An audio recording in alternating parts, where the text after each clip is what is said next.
castles. The ice cream man was our favorite neighborhood invader, and tiptoes were our secret weapon. With tiptoes, nothing was out of our reach. In the face of mountain-high kitchen counters, we became cabinet rock climbers, and toys that seemed as far and unreachable as the stars soon were constellations in the palms of our hands as we blasted off like rockets, first with tiptoes, then a jump.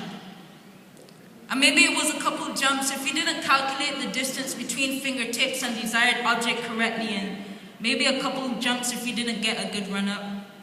Maybe a couple jumps if each time we thought, I got it next time, but regardless, when we were kids, we weren't afraid to climb. When we were kids, nothing was unattainable. Even if it meant we had to drag a chair 2 rooms down the hall, climb up on it, knee on counter, palms on wooden frame, pull, balance, stretch. We knew that soon we'd have what we set out to get. And when we were kids, we needed to know how tall we were.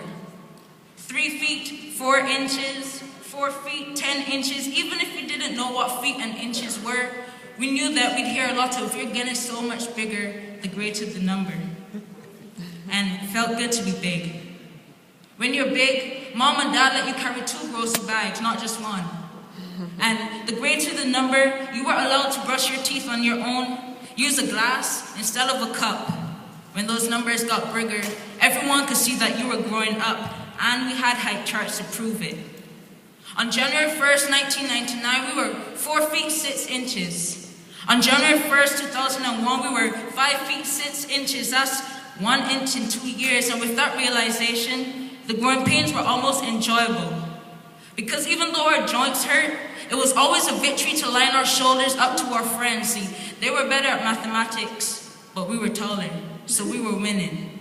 And by all rules of the playground, you should be team captain, man. Growth was exciting. Except when it was related to your parents' finances. See, if you were growing faster than their income, your clothes never fit right. And it was enough for shorter kids to pick fights. They didn't understand that your pants' hems not reaching your shoes meant that you were growing.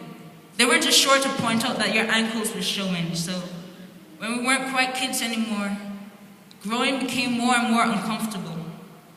And if you were a girl starting to grow breasts, those breasts could get you in trouble. And boys' voices started to crack, and it started to matter how big your feet were. Could you go deeper? And, as our esteem shrunk, obstacles seemed steeper. Not much has changed now that we've maxed out on our height. Mentally shorter people still mock us for our growth and pick fights. And we still measure ourselves up to our friends. Who got engaged this year? Did he get a raise again? And growth? Well, growth still hurts. Learning to love ourselves is probably the greatest growing pain of them all. And somewhere along the line, we've lost confidence that we can grab that chair, climb out on that counter, and reach our dreams on our own. We're still expecting people to pinch our cheeks and tell us how big we've gotten. We don't write our achievements with dates and heights anymore. We've forgotten. Somewhere between being kids, being rockets, and growing 2 feet, our balance got thrown off and we forgot how to reach. But there's self-confidence that's ours if we wouldn't be afraid to be caught jumping. That childhood dream may have evolved, but you must still want something.